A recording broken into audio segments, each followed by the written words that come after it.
What is up, everybody? It's your boy Ryan, and we're back at it again with our AEW Dark Elevation and Dark Review. And as you know, what we do here, it is connecting the dots with the YouTube shows, is how we combine this all together. So BTE is Monday nights, so usually we see something that coincides with that. And then depending on the show episode, we'll see also with the Sammy Guevara vlog as well.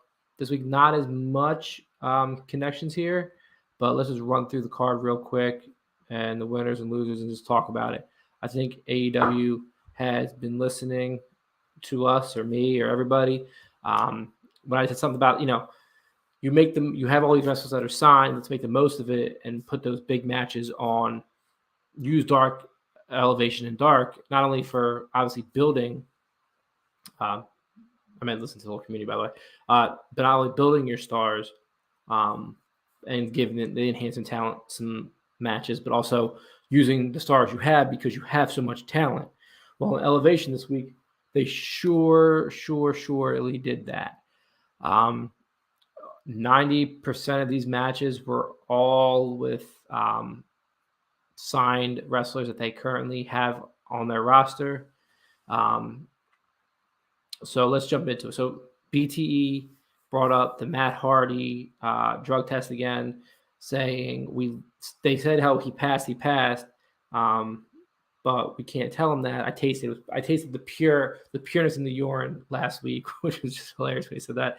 I knew he was drug free, but then when Matt Hardy pops into the frame, they go, "Oh, sorry, we lost it. We don't know. We don't know what happened to the drug test. That's ridiculous. I'm not." They go, "Well, what if we induct you to the Hall of Fame?" And he was like, "There's no AEW Hall of Fame. Well, we could use the Ring of Honor Hall of Fame, or something like that." And he's like, "No." And like, "Oh, we're gonna get him. We're gonna get him." Also earlier in the week, the Hardys did a promo talking about the Briscoes calling them out. So a lot of things building. There was some back and forth as well. So this, and also the rumor, there's a few rumors. One is a huge, because tomorrow night, Tony Khan's huge announcement. It could be the Trios pay-per-view we've been talking about, or the all-encompass of all the promotions that are not owned by WWE in one big pay-per-view event. That could be the big news. It could be that Tony Khan bought all of the Ring of Honor backlog and bought basically Ring of Honor so that he can come out with his own streaming service. That's another big one that we're talking about out here. And could be something we don't even know about yet. He says we don't see it coming, but these are two big things that we've thought about, that the community's come out with and said. There's been a couple of those two big ones I remember, the ones me and Jeff have been talking about.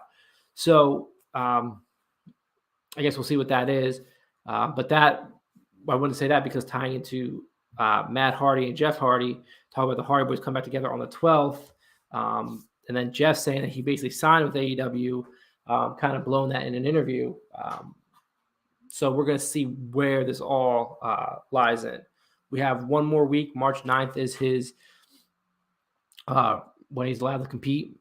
We also have Cesaro, who has no non-compete because his contract ran out.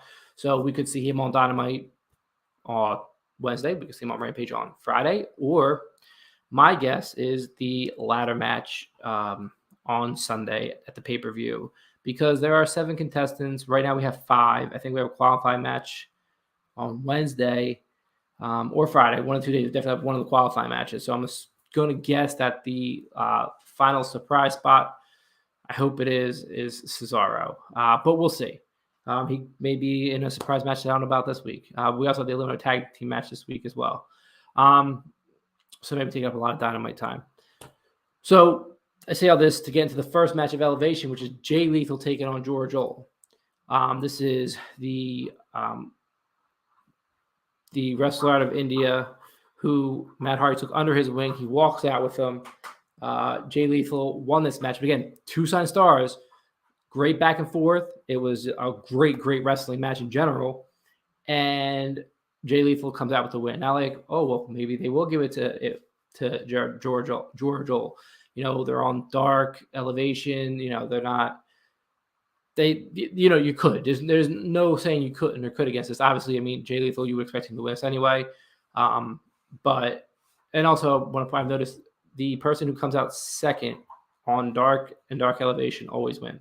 Obviously, they never have the stories playing in the background, the songs playing for the other people. So it's always the superstars coming out, but these are 2 signed wrestlers. They both went out, but again, put on a great match. After the match, Matt Hardy says, "You have failed me. You are terrible." Da da da da da da.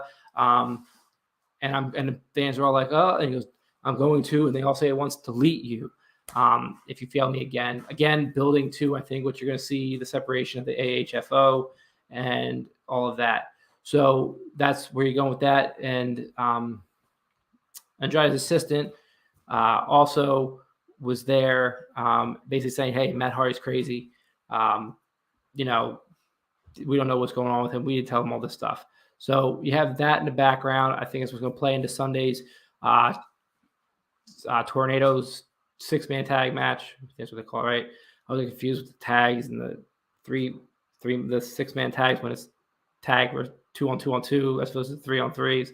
But this is a tornado tag match anyway with these 6 wrestlers. So we'll see how that goes. First ever in AEW. We're seeing a tornado tag match, trios, 6-man tornado tag match. Whatever. You know what I'm trying to say. First time I've seen that, and we'll see that on Revolution on Sunday. Then we get into another 2 signed wrestlers from AEW, Red Velvet and Sky Blue. Again, great back and forth here. Legit, Leila Hirsch comes out because she has beef with Red Velvet. Again, building that story from Dark and Dark Elevation and Dynamite or Rampage, whatever it was. They're carrying that through. There's this continuous storyline with her and Red Velvet. So you'll see in that Red Velvet comes out the win there. But again, great back and forth. Then we had 2 more signed wrestlers in Frankie Kazarian and 5. Great back and forth. They matched move for move at times. Great respect for each other. Frankie Kazarian came out with the win. But again, great back and forth. 2 signed superstars you're using in matches against each other. Just, in my opinion, elevation. No pun intended. But it's definitely more of a who's going to win type of deal, how they're going to play this out, and you can carry storylines like that. So again, I think AEW's putting this together more, better. And also, it is giving more weight to their YouTube, I feel like. But then we have your 3 signed superstars in Nyla Rose, Diamante, and Emi Sakura teaming up against 3 basically non-wrestlers. Non-signed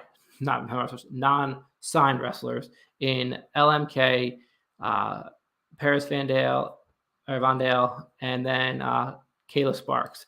Kayla Sparks, you remember, we saw on Rampage to go up against Serena Deebs in that Beat the Professor 5-minute rookie challenge. We also saw her on SmackDown kissing or getting kissed by, I'm going to rank, Humberto Carrillo, I think it was, and Angel Garza. So she was back again. There was no offense by these 3 unsigned superstars. It was a quick boom, boom, 1, 2, 3, you're done. I think Kayla Sparks did not take the loss. Did not take the pin. I think it was LMK or Paris Vandale. One of them. I don't think Kayla Sparks even got in on this one. Then you had, again, 2 signed stars in Lance Archer and Fuego del Sol. Now you expect Fuego del Sol to get demolished, and he basically did, but there was some good back and forth here because Fuego got more offense than any jobber gets. He got some hits in there. He tried some dives. He got thrown around a lot. He reversed a lot and had some good offense. Clearly wasn't doing anything to Lance Archer, but again, it was some great back and forth and just great use of both of these stars. And obviously, Lance Archer wins. Here is where we tie into Sammy Guevara's vlog, but you don't see this till the next day. So on Sammy Guevara's vlog, Fuego's been calling out Bryan Danielson because he called out the vlog crew, calling them nothings and useless and all that stuff. So on the vlog show, on the vlog crew, on Sammy's vlog, the captain, Sean Dean, comes up to talk to him, and he goes, "I got you that big match." He goes, "You got me Bryan Danielson? You got me Bryan Danielson?" And he didn't give Captain the time to speak, and then he walks off, and him and Solo were talking because he goes, "You got him Bryan Danielson? Good job." He goes, "I got him a big star, but not Bryan Danielson. I got him Lance Archer." And as you know, if you watched Elevation night before, that's what happened, and he got beat pretty bad. But, again, all ties in to the stories and all that stuff. So Fuego's still calling out Bryan Danielson. I think we're going to see that sooner than later. Not sure when, but we're definitely going to see that sooner than later. So look out for that. Then you had Leila Hirsch taking on Willow Nightingale. Now we've seen Willow Nightingale quite a few times. She had a little bit of offense in this one, but Leila Hirsch obviously came out to win there. And then again, 2 signed superstars. So basically, the only 2 matches that weren't the signed superstars were I don't know of Willow Nightingale, LMK, Kayla Sparks, and Paris Van Dale, or whatever. Sorry if I pronounced it wrong. I don't know if those 4 women have contracts or not. My understanding, I don't think they do. I mean, obviously they have, like, I guess, whatever kind of contracts you have as a independent coming in and wrestling, but I don't think they have like long-term type contracts like all these other wrestlers. So that's why I say that. Your final match, obviously, was a tag match, which we were seeing Chaos Project a lot on Dark Elevation and Dark, continually to fight on both shows, one or the other, or both. And usually the main event, but this one was the Dark Order's Evil Uno and Stu Grayson taking on, draw a blank on the Chaos Projects, Luther and Serpentico. Great match, a lot of back and forth. The start of it was Serpentico trying to lift up Stu Grayson. That didn't work. Obviously, it's reminiscing back to last week's tag match they had where he tried to do it to Luther and it didn't happen. Then he tried to chop him, but it was the weakest chop in the world. He saw him and then stop. And then he was like, oh, and then turns around, looks at Luther, turns back around. It gets chopped super hard by Stu Grayson. But again, great back and forth. Great wrestling match. Great wrestling match all the way around here on Elevation. As I always say, I suggest you guys tune in to watch. There was no We Are music, like stories this week. But as we'll get to on Dark, they showed 2 on Dark this week. So then we jump into Dark. Well, Dark was definitely more, since I guess it's the Universal show. You're only going to see a few signed superstars where you go, oh, okay, let's see what's going to happen here, and the type of offense you get. So you get Big Shotty, Lee Johnson taking on Darian Bengston. Minimal offense by him, and Big Shotty wins easy. Sunny Story on that We Are song comes up. He wrote his song about, just coming up as a Black person in the LGBTQ community as well, and that his song means a little bit different than all the other ones. It's more of a pop dance type track. Again, I can't do any of these songs justice or their stories. You have to go back and listen to it. But he's talking about, it's the whole process and how he's involved in it. But he wrote the story along with, I can't remember who was on that one. But basically wrote the story with that, and then that's what his song is. All these songs are fantastic, by the way. I'll have to check it out. And then Sunny takes on Ashton Starr, who we've seen before. Again, great back and forth on this one. Ashton Starr had some great offense. They let him put on a great showing. And Sunny comes up with the win at the end, but still, again, great back and forth here. Then you had the Acclaimed taking on B-Jack and Donovan Isolani. I don't know. There was no offense at all here. The Acclaimed won just like that. Then we get to see Marina Shafir again. I think she's 2-0 right now. So she's had a couple matches this year. Not frequently, but she's definitely going up against Daniela Camella. And Camella had a ton of offense here. Was looking like maybe she's going to take the win against Marina Shafir. But Marina Shafir ends up putting her in a submission hold to end up beating her. But again, great back and forth. It was a great use of showing what Marina Shafir's strengths, as well as complimenting her with Daniela Camella and her offense and what her strengths were, and just playing on. She was a really good chain wrestler. She was definitely putting on holds. She was trying to wear down Marina Shafir.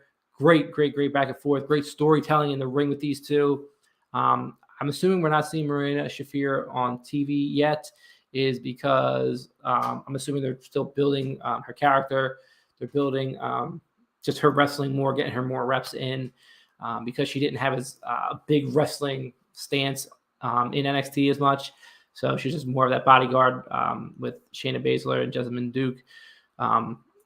where Shayna Baszler was really the front runner for it. I was expecting to see Jessamine Duke come in, but we haven't seen her yet. I don't know if she's just not looking to wrestle, or they haven't talked to her, or there's no agreements, or she's not on Impact yet. I don't really keep up with Impact as much. But I expect to see her. I think she has a lot of potential coming from an MMA background. But again, so I get off track here. But that's Marina Shafir wins. But again, great back and forth here. Then you had Dante Martin taking on Jack Evans, two signed wrestlers. We found out that Angelico is out with a knee injury, but they hope to see him back sooner rather than later. I guess he announced it a couple days ago. But he should be coming back soon. Great back and forth here. Good match. Dante Martin with the win, but two high flyers going up against each other, and we don't see Jack Evans that often on AEW that much anymore, so it was great to see Jack Evans back in the ring again. I think the last time I saw him was when he got his head shaved. Maybe he had a match in between there, but yeah, I think he had one match in between, 1 or 2 at the end of last year. But great to see Jack Evans. Again, all these times superstars, we're not seeing him as much. I like when you don't see them, and then they come back, and then you build them into storylines, but I just feel like, some of these guys can definitely put on more. The Wingman promo was next. The Wingman basically talked about how we're better looking and better dressed than all of you, and here's some tips. And JD Drake's tip was, if you get really, really drunk, then anyone looks good, even you. That was about it. Then Abaddon beat Sahara 7, no offense by Sahara. Diamante beats Viperous, no offense by Viperous. Then Kiera Hogan takes on Kelsey Reagan. No offense as well. So 3 back-to-back women's matches. No offense by the unsigned women's wrestlers in this. Then we had Daniel Garcia take on Josh Woods. A lot of back and forth here. Garcia obviously wins with submission, but Josh Woods got a lot of offense in, a lot of back and forth, a lot of great storytelling again. The storytelling with Abaddon, Diamante, and Kiera Hogan they're really unstoppable. I think Kelsey Reagan had 1 or 2 hits on her. But the other ones, Sahara was afraid of Abaddon. Viper just couldn't lay a hit on Diamante because she's just a beast. And Kiera Hogan, is Kiera Hogan, and she's a phenomenal wrestler. There was nothing really to say there about that one. So Garcia back and forth, great win by him. Then we had Sean Dean's story, where Sean Dean talks about what his song's about. His more than an anthem song, more like a superhero type song. Again, another great track. Just talking about how coming up in, I'm going to say it wrong, I apologize. I know it was in Chicago, Illinois. I think he's on the south side in Inglewood. I could be wrong, but that's what I thought I heard. But either way, again, I can't do these stories or songs justice. Go listen to what he has to say about it, as well as check out Dark Elevation and Dark on YouTube, as well as listening to my recap here. Then Sean Dean took on Will Austin and just demolished him. It was quite a showing for the captain. I would like them to use the captain more in more matches and storylines. I think he has a lot of potential for some good type of matches that we can see him in. So I hope we see him a little bit more. Then you have, again, the final match, as always, excuse me, is signed versus signed. I say that, but I'm just saying it's just two great matches we had.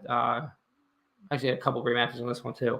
But Dante Martin and Jack Evans were 2 signed wrestlers, and then you have Orange Cassidy and Wheeler Yuta taking on Aaron Solo and Nick Camarado. A lot of back and forth, a lot of good punches thrown. This ended with Aaron Solo taking the orange punch and then a German suplex from Wheeler Yuta into a pin. Then I think the ref put on orange sunglasses. But this is like a 20-minute match. This was their longest match they had on Elevate or Dark. And the crowd was loving this match. It was a great match. Again, these 4 can wrestle. They can go at it. Great storytelling here. And Cassidy and Wheeler Yuta are looking like a formidable tag team that they're trying to build, or just having on Dark in Dark Elevation just for fun right now. But again, those 4 men can all go, and it was another great match. So just to recap in general, the YouTube shows with Sammy and BTE. Sammy's is building towards the Bryan Danielson taking on what I'm assuming is going to be first Fuego, and then maybe someone's going to back Fuego like Sammy. And then Sammy will go ahead with Bryan Danielson. And BTE is building the Jeff Hardy, Matt Hardy reunion, as well as breaking up of the AHFO, as well as just poking fun at some history with Jeff and the drug testing stuff that WWE lost his drug test results because they knew he was on drugs. They just wanted to get rid of him. But they tried to get him back for the Royal Rumble. So, yeah, good job there. But excited to see the Hardys hopefully next week in AEW, or if not next week, soon enough. I think, let's say June is when it's in the Young Bucks' hometown, outside of Rancho Cucamonga, California, in Ontario, California. So I'm excited to see that we lead to that tag match. Hopefully built to that. I think it was June when they announced that on BT. So hopefully that's what they're building to. And we will see that as a final tag match on that show. I think that'd be a phenomenal match, the Bucks versus the Hardys. But, all in all, great shows. Great wrestling was put on by both shows. The storytelling and the backstory with BTE and Sammy's vlog telling a different story. So we'll see what next week's brings. Don't forget to check out our news videos, our AEW Dynamite review, which will be out tomorrow night, and then our Rampage review, which is usually on Friday nights, sometimes Saturday, depending on the timing of the show and where we are with that. So for myself and Jeff, it's your boy Ryan signing off. We will see you tomorrow night.